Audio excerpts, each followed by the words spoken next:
చూస్ country delight, live better. ఇప్పుడే country delight app ని download చేసుకోండి. ఇంకా తర్వాత ఆ శేషుతో గొడవైన తర్వాత అదే బాబుని తీసేసాను, ఈ కుల పిచ్చి వచ్చింది. అదే that's what I felt. But తర్వాత మళ్ళీ నేను బాబు బాగానే ఉన్నాం. ఇప్పుడు మా టీంలో తీసిన తర్వాత కూడా మేము మళ్ళీ సినిమాలకు వెళ్ళాం. రీసెంట్ గా కూడా ఏదో సినిమాకి వెళ్ళాం మేము. మళ్ళీ అప్పుడప్పుడు ఫోన్ చేసుకుంటాం. మాకు ఆ ప్రాబ్లం ఏం లేదు, ఎందుకంటే మా మధ్య అది లేదు. బట్ ఆ డిఫరెన్సెస్ కానీ అవేం ఉండవు మాకు. బట్ ఏమంటే ఆ మూమెంట్లో శేషు అట్లా చేయడానికి ఇదే రీజన్ అని నాకైతే ఖచ్చితంగా అనిపించింది. ఏం చేస్తున్నాడు ఇప్పుడు ఆ అబ్బాయి? ఎవరు? ఇప్పుడు నువ్వు చెప్పే శేషు అనే అబ్బాయి అక్కడే ఉన్నారు. ఇంకా డైరెక్టర్ అయ్యాడా? అయ్యారు, మధ్యలో అయ్యారు. ఇప్పుడు శ్రీపాద్ బయటకు వచ్చారు కదా, సుమన్ టీవీ చేసినప్పుడు, ఇంకో దగ్గర చేసినప్పుడు అప్పుడు అయ్యారనమాట. ఓకే. ఇప్పుడు మధ్యలో నితిన్ భారత్ బయటకు వచ్చిన తర్వాత కావచ్చు, శ్రీపాద బయటకు వచ్చిన తర్వాత కావచ్చు, చాలా పెద్ద ఎత్తున బయటికి న్యూస్ వచ్చింది. అవునవును. డీలో కానీ జబర్దస్త్లో కానీ అమ్మాయిలు అనే వాళ్ళకి ఛాన్స్ ఇవ్వాలంటే కమిట్మెంట్లు ఇవ్వాలి అనేది కొంతవరకు నిజమే అని చెప్పేసి కొంతమంది బయటకు వచ్చి మాట్లాడటం కూడా నేను విన్నాను. ఈవెన్ డీలో కూడా డైరెక్టర్ ఒక అమ్మాయిని కమిట్మెంట్ అడిగాడు. అది చాలా పెద్ద ఎత్తున గొడవల వరకు వెళ్ళింది. మళ్ళీ అదే అమ్మాయి వేరే ఆర్టిస్ట్తో కూడా ఇప్పుడు లవ్లో ఉంది, పెళ్లి చేసుకోబోతున్నారు. ఇలానే జబర్దస్త్లో కూడా జరిగింది. ఈ పత్యాపారాలు నడిచాయి అనేది 200% నిజం అని బయటకు వచ్చి చెప్పడానికి వచ్చిన వాళ్ళు కూడా ఉన్నప్పుడు కూడా మేము వద్దనుకున్నాం. సో ఎందుకు ఒక షోలో ఇలాంటివన్నీ కామన్గా ఉంటాయి, మనం బయటకు వచ్చి వాళ్ళ గురించి చెడుగా చెప్పించడం అని చెప్పేసి నేను ఆ టైంలో చాలా సైలెంట్గా ఉన్నా. ఇది నిజంగా జరిగిందా మహిదర్? నువ్వు ఉన్నప్పుడు నీ కళ్ళతో? నేను పర్సనల్ గా అంటే నేను ఎప్పుడూ నోటీస్ చేయలేదు, ఎందుకంటే డీకి విన్నావా? విన్నాను, వినడం అయితే విన్నాను. నా వరకు కూడా కొన్ని రూమర్స్ వచ్చాయి, సో దిస్ అండ్ దట్ అని చెప్పి. సో అలా, బట్ ఏమో I'm not sure exactly. But ఏమో జరుగుండొచ్చు ఏమో అనే ఫీల్ కూడా ఉంటది ఒక్కోసారి, జరగకపోయి ఉండొచ్చు కూడా అనే ఒక థాట్ ఉంటది. ఓకే. బట్ విన్నాను, నేను కూడా అయితే విన్నాను, బట్ ఐఎమ్ నాట్ షూర్. అదే లొకేషన్స్ లో ఉన్నప్పుడే విన్నాను కూడా. అక్కడే నేను షూటింగ్, ఐ మీన్ జబర్దస్త్ లో ఉన్నప్పుడే, జబర్దస్త్ లో ఉన్నాను ఇంకా అప్పటికి, నేను అప్పటికే విన్నాను. సఫర్ అయిన అమ్మాయిలు ఉన్నారు ఎవరన్నా పాపం? అదే తెలీదు. అదే అంటే నాకు ఇప్పుడు దాన్ని సఫరింగ్ అని ఫీల్ కాని వాళ్ళు కూడా ఉండొచ్చు, ఎందుకంటే నేను అవకాశం మేబీ నేను రీసెంట్గా ఎవరిదో ఒక అమ్మాయిది ఇంటర్వ్యూ చూశాను. నేను అమ్మాయి ఏదో చెప్తా ఉంటది, ఒక అమ్మాయి తన బాయ్ ఫ్రెండ్తో ఉంటది, అన్నీ ఇచ్చుకుంటది, కానీ లాస్ట్కి ఏముండదు, వాడు వదిలేస్తాడు, ఏముండదు. అదే ఇండస్ట్రీలో తాను ఇచ్చుకుంటే ఒక అవకాశం వస్తుంది, షీ ఈస్ గెయినింగ్ సంథింగ్ అని చెప్పి మాట్లాడింది. ఓకే, ఎవరో ఒక అమ్మాయి ర్యాండమ్ ఇంటర్వ్యూ ఎక్కడో చూశాను. సో అంటే అలా ఆలోచించిన వాళ్ళు కూడా ఉండొచ్చు, మైట్ బి. ఈ సీనియర్లు ఉంటారు కదా, పెద్ద అదే ఫస్ట్ నుంచి జబర్దస్త్ చేసిన ఆర్టిస్టులు, ఒకసారి చెప్పడానికి ట్రై చేయరా, ఎందుకురా ఇలాంటివన్నీ బయట షోల గురించి తప్పుగా మాట్లాడుకుంటున్నారు, మీరు చేసే పనుల వల్ల ఈ కమిట్మెంట్లు ఏంటి, ఇక్కడ కూడా సినిమాలు అంటే అక్కడ తప్పట్లేదు, షోలలో కూడా మీరు ఇట్లాంటి పనికిమాలిన పనులు చేస్తే ఏదో ఒక రోజు బయటపడుతుంది, షో మీద బ్యాడ్ నేమ్ వస్తుంది, మమ్మల్ని బ్యాడ్ గా అనుకుంటారని వీళ్ళు చెప్పడానికి ట్రై చేయరా? కొంతమంది అయితే అంటే అట్లీస్ట్ ఈ విషయం అని కాకపోయినా మిగతా విషయాల్లో కూడా ప్రతిదీ చెప్తారు. అంటే మరీ ఓవర్ అవుతుంది, డబుల్ మీనింగ్ డోసులు తగ్గించండి, యూనో ఆ వల్గారిటీ ఎప్పుడైనా పెరిగితే అది ఓవరాల్ గా అందరికీ ఎఫెక్ట్, నీ ఒక్కడికే కాదు.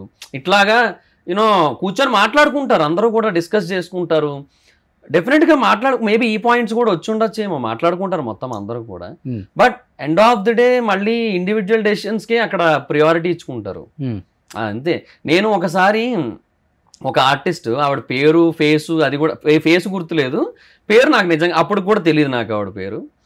ఒక టీమ్ లీడర్ దగ్గరికి వెళ్ళి, హలో అండి, ఇట్లాగా నాకు మీరంటే మీ టీం అంటే చాలా ఇష్టం, మీరంటే కూడా చాలా ఇష్టం, సో నా ముందే జరిగింది కాబట్టి ఇది ఒక్కటే చెప్పగలుగుతున్నాను నేను అప్పుడు అక్కడ ఉన్నాను యాక్చువల్లీ, మాట్లాడుకుంటున్నాను ఏదో సరదాగా అట్లా. ఆవిడ వచ్చి మీరేమంటే మీరు ఎలాగంటే అలా, మరి నేను మీ టీంలో చేయాలి అంతే, అదే నాకు ఇంపార్టెంట్, చూడండి మరి అన్న. నాకెవరికి అర్థం కాలేదు, ఆయన ఇట్లా మాడుకుంటారు ఏందా పబ్లిక్ ప్లేస్ లో అనేసి. ఇంకా అంటే అటు కూడా అలాగే ఉన్నారు కదా అంటున్నా. ఓకే, సో అటు కూడా అలానే ఉన్నారని చెప్పేసి మనం కూడా ఇలానే ఉన్నాం. ఏమో ఇంకా ఐఎమ్ నాట్ షూర్. బట్ అంటే అది ఎంతవరకు ముందుకెళ్ళింది అనేది మళ్ళీ నాకు తెలియదు. ఆ డిస్కషన్ తర్వాత ఎంతవరకు ప్రొలాంగ్ అయింది అనేది. ఎవరో అదృష్టవంతుడు డైరెక్టరా? ఒక టీమ్ లీడర్. టీమ్ లీడరే? Team leader. సో తర్వాత మీ టీంలో అయితే చేసిందామా? లేదు, అంటే చేయలేదు. ఆవిడ జబర్దస్త్ వాళ్ళకి మళ్ళీ కనపడలేదు ఆవిడ ఎప్పుడు కూడా నాకు. Okay, so maybe offer reject చేయబడిందేమో.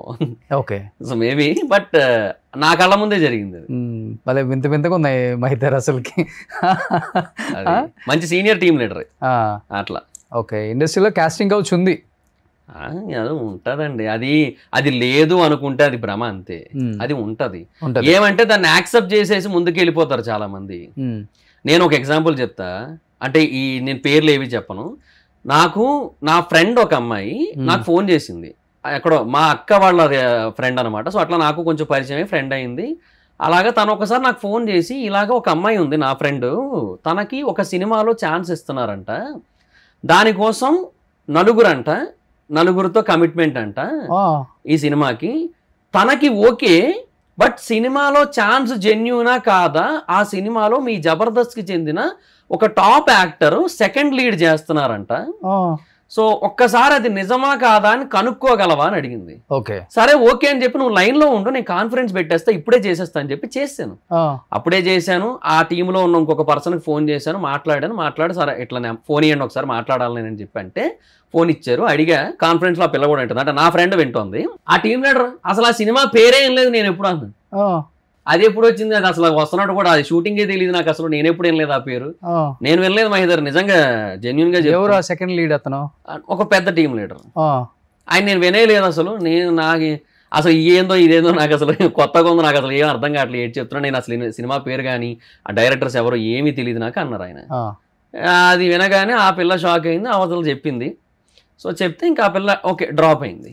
బట్ అక్కడ సిచ్యువేషన్స్ రెండు రకాలుగా చూడొచ్చు మనం. ఒకటి 4 peopleతో కమిట్మెంట్ అన్నా సరే ఒక మూవీ కోసం తను ఓకే అనుకుంది, ఒక మూవీలో ఛాన్స్ అనేసరికి సెకండ్ హీరోయిన్ అనేసరికి, మళ్ళీ మెయిన్ హీరోయిన్ కూడా కాదు, సెకండ్ హీరోయిన్ అనేసరికి ఆవిడ ఓకే అనేసింది అమ్మాయి.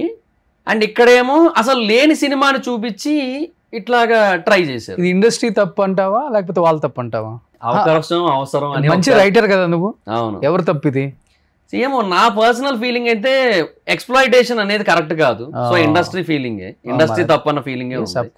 ఎందుకంటే నీకు అవకాశం, నువ్వు ఒకరికి అవకాశం ఇస్తున్నావు, దేనికి ఇస్తున్నావు? నువ్వు శ్రీలీలని పెట్టుకునే బడ్జెట్ నీకు లేదు, పూజా హెగ్డే అని పెట్టుకునే బడ్జెట్ లేదు, సమంతాన్ని పెట్టుకునే బడ్జెట్ లేదు, కాబట్టి ఒక కొత్త హీరోయిన్ పెట్టుకోవాలనుకుంటున్నావు. అది ఇండస్ట్రీలో అది ఎవరి కన్సర్న్స్ వాళ్ళకి, ఎందుకంటే చిన్న బడ్జెట్ సినిమా కాబట్టి. అంతే కదా, పడక సుఖం ఉంటేనే సినిమాలో ఛాన్స్ అంటే ఎంతవరకు అబ్బాయి? అది కరెక్ట్ కాదు. దానికి ఒక 100 మంది అమ్మాయిలు పిలవండి, ఆడిషన్స్ చేయండి, 100లో ఒక్కరు బాగా చేయరా, చేయలేదు ఇంకో సిటీకి వెళ్ళండి, ఇంకో 100 మందిని ఆడిషన్ చేయండి, అదే బెటర్. ఏమో ఇదైతే కరెక్ట్ కాదు. ఇప్పుడు మొన్న ఈ అమ్మాయి వచ్చింది, ధర్మ వాళ్ళ వైఫ్ గౌతమి చౌదరి, నా ఇంటర్వ్యూ కూడా వచ్చింది, అక్కడే కూర్చుంది. సో ఇండస్ట్రీలో ఇంత దారుణంగా ఉంటుందని నేను ఎక్స్పెక్ట్ చేయలేదు.